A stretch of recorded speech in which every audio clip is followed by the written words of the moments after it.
I can actually see a world where there is only one money, that is Bitcoin. Now that's a long way off, and the governments are going to fight like crazy to stop that, because government's power comes from these paper currencies backed by threat of violence. It's a pretty good deal for them and for the few politicians that make money off it, like you know from Zimbabwe. The politicians got super, super wealthy as they were devaluing that currency. Same thing in Argentina, same thing in Venezuela.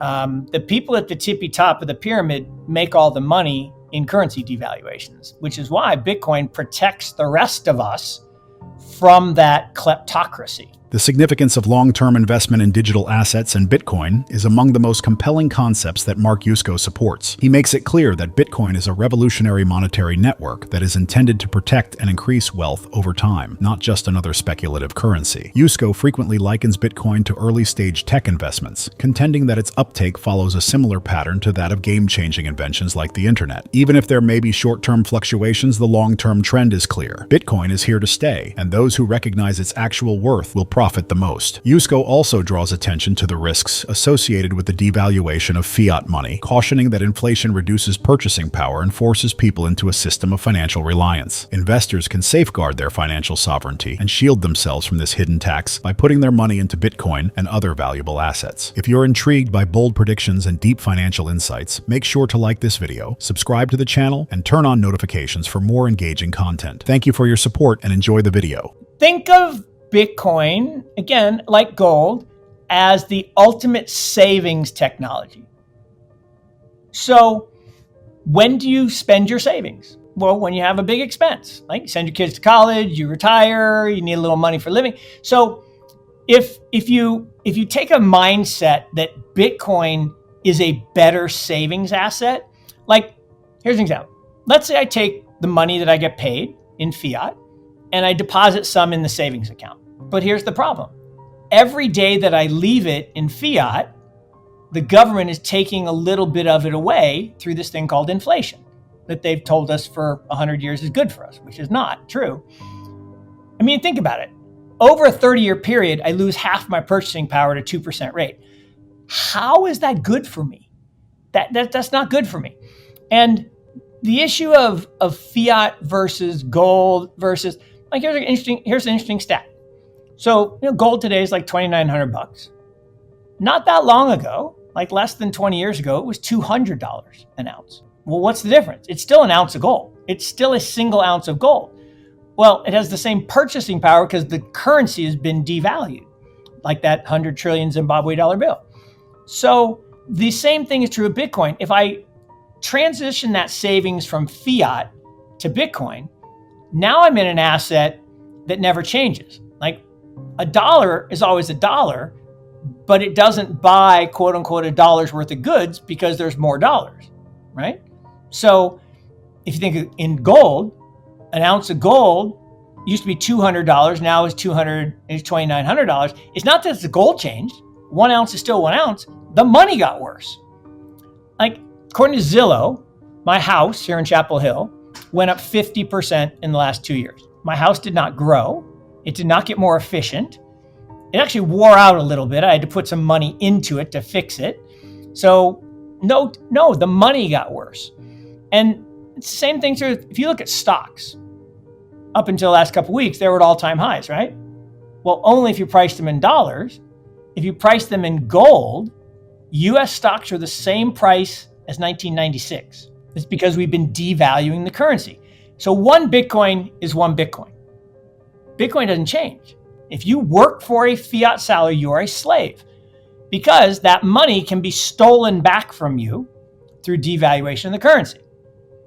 If you take that fiat and you put it into Bitcoin, you are free because now every time they devalue the currency, your value goes up. It's pretty interesting. So what that does is it breaks the shackles of being a slave. And now you have more time to be creative, to be innovative. Now you may choose to be a leisure person, that's fine. But it gives you the opportunity, if you so choose, to unleash human potential. And so I think the acceleration of great stuff because of Bitcoin and because of digital world is just going to be extraordinary. I can actually see a world where there is only one money, that is Bitcoin. Now that's a long way off, and the governments are going to fight like crazy to stop that, because government's power comes from these paper currencies backed by threat of violence. It's a pretty good deal for them and for the few politicians that make money off it, like you know from Zimbabwe. The politicians got super, super wealthy as they were devaluing that currency. Same thing in Argentina, same thing in Venezuela.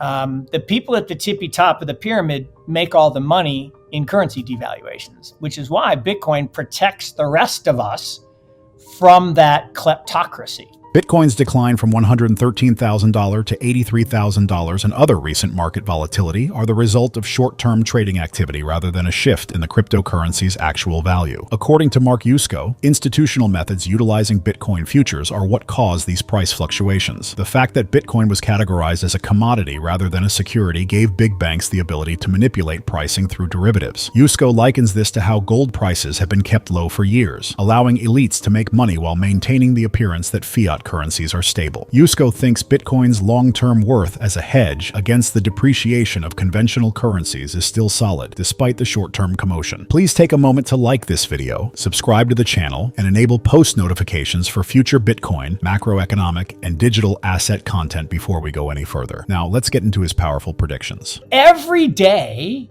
between then and now, the price has been volatile. And yet, I don't think about the price at all, this is the long-winded way of saying the reason price doesn't matter. What matters is owning a piece of the most valuable computing network the world has ever seen. The Bitcoin blockchain, the network, all the tens of thousands of nodes that secure the network, is the most powerful computing network by 1,500 times. 1,500 times, not 1,500%, 1,500 times more computing power than the CERN supercomputer, which is pretty powerful. And that network has so much value, and we can determine the fair value of any network, whether it's Amazon, right, which is just a search engine to match buyers and sellers, or the Apple network of all the billions and billions of connected devices, or a television network. Networks are easy to value according to something called Metcalfe's law.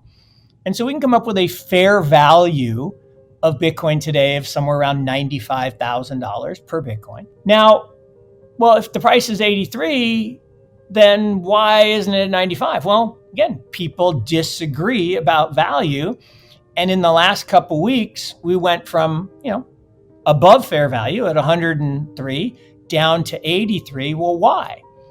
Well, a couple things happened. One, there was a big unwind of a arbitrage that's been going on since the advent of Bitcoin futures. Now, so this is a long, complicated thing, but everyone was cheering really loudly when Bitcoin was deemed not a security, right? And it was made a commodity.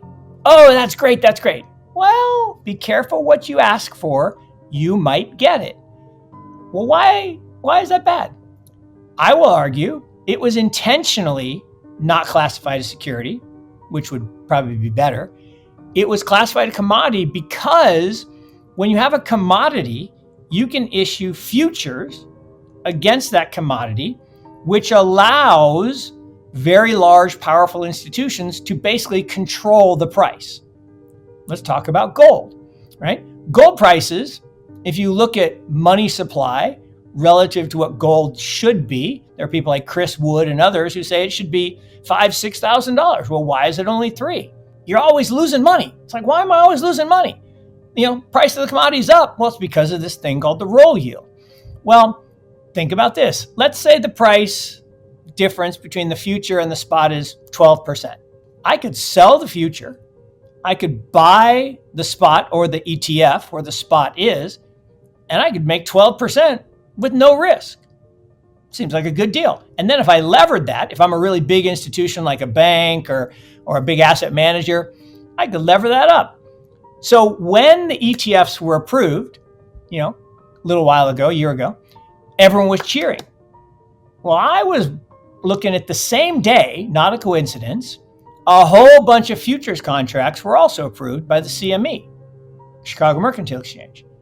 Like, well, wait, what's going to happen is all these big guys are going to buy a bunch of the ETF, but they're going to short the future against it, and that's going to cap the price. This is exactly what happened.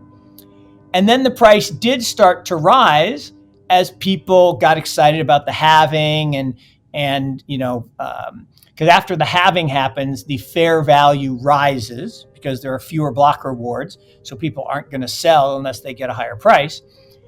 Long story short, is what happened a couple weeks ago was that spread between the futures price and the spot price fell to 5 or 6%. Interest rates had gone from 0 to 5%. So now the cost of funding of that arbitrage trade, it's not worth it. So people unwound. And so there was a outflow from the ETFs and people freaked out. The bid-ask spread got super wide and the price fell. According to Metcalfe's law, which argues that a network's value increases exponentially with the number of users, Mark Yusko highlights that Bitcoin, like any network, has intrinsic worth that can be ascertained. Using this theory, he calculates that the fair value of Bitcoin is approximately $95,000 short-term price swings, like the decline of Bitcoin to $83,000, are caused by market forces rather than underlying changes in value. Yusko emphasizes the significance of institutional arbitrage in the fluctuations of Bitcoin's price. Large institutions were able to trade futures contracts against spot prices when Bitcoin was categorized as a commodity rather than a security. This arrangement makes it possible for influential financial players to affect the market price of Bitcoin, much like futures trading suppresses the price of gold. According to Yusko, in order to successfully cap the price, institutions engage in arbitrage trades by concurrently purchasing Bitcoin ETFs and shorting Bitcoin futures. ETF outflows and a precipitous price decline resulted from the unwinding of these positions as interest rates rose and the cost of maintaining these arbitrage strategies grew. Yusko is optimistic about the long-term course of Bitcoin, despite these short-term swings. He anticipates that Bitcoin will resume its upward trajectory once arbitrage pressures subside and conventional supply and demand dynamics take over, particularly given that the halving would reduce fresh supply and raise fair value. Remember to like this video, subscribe to the channel, and enable notifications if you thought his viewpoint was helpful so you don't miss any updates. We'd love to know what you think about the future of cryptocurrency markets, so please share your ideas in the comments section. We appreciate your time and hope to see you in the next video.